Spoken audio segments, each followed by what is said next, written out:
मैं यही अनुरोध करूंगा मोदी जी से कि वो एक बार तेलंगाना मॉडल जो है उसको स्टडी करें और उसको कॉपी करें, तो ही असल मायने में जातीय जनगणना होगी।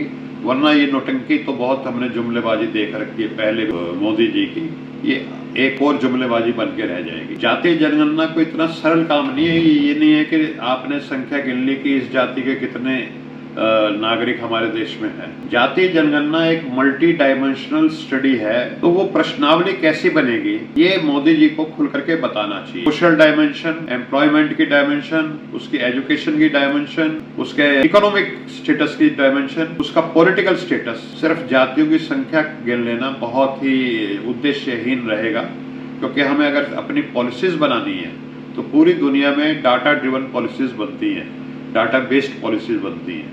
तो उसके लिए ऐसी जातीय जनगणना जिसमें सभी पहलू व्यक्ति के, समाज के निकल करके आए, उनको पकड़ा जा सके और फिर उस पर काम किया जा सके।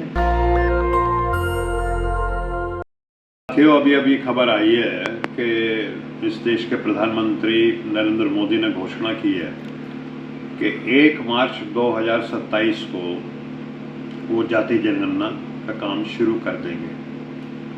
पहली बात तो मुझे ये नहीं समझ में आता कि इतना इंतजार क्यों। जो काम 2021 में होना चाहिए था उसको क्यों बार बार करके टाला जा रहा है। दूसरी बात यह है कि मोदी जी ने जातीय जनगणना किस प्रकार से की जाएगी ये नहीं बताया। जातीय जनगणना को इतना सरल काम नहीं है। ये नहीं है कि आपने संख्या गिन ली कि इस जाति के कितने नागरिक हमारे देश में है। जातीय जनगणना एक मल्टी डायमेंशनल स्टडी है विभिन्न समाजों की, विभिन्न जातियों की।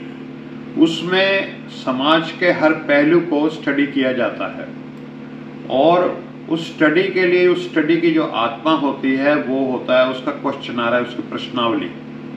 तो वो प्रश्नावली कैसी बनेगी ये मोदी जी को खुल करके बताना चाहिए। जो तेलंगाना में जातीय जनगणना हुई उसमें प्रश्नावली में सभी स्टेक होल्डर्स को पहले इन्वॉल्व किया गया, समाज की सभी जातियों के जो स्टेक होल्डर्स हैं, और फिर उनका इनपुट लेकर के वो क्वेश्चनर जो था वो बनाया गया। और वो ऐसा क्वेश्चनर बना जिसमें हर व्यक्ति के 74 जो बिंदु हैं, जो 74 डायमेंशंस हैं, सोशल डायमेंशन, एम्प्लॉयमेंट की डायमेंशन, उसकी एजुकेशन की डायमेंशन, उसके इकोनॉमिक स्टेटस की डायमेंशन, उसका पॉलिटिकल स्टेटस, तो वो वाला कास्ट सर्वे वहाँ पे SEEPC किया गया। तो कास्ट सर्वे का मतलब यह है कि हर जाति, हर समुदाय की जो अपनी अपनी विशेष अलग अलग समस्याएं हैं उनको पकड़ा जाए। जैसे बीमारी को MRI पकड़ता है और फिर उसका स्पेसिफिक इलाज किया जाए।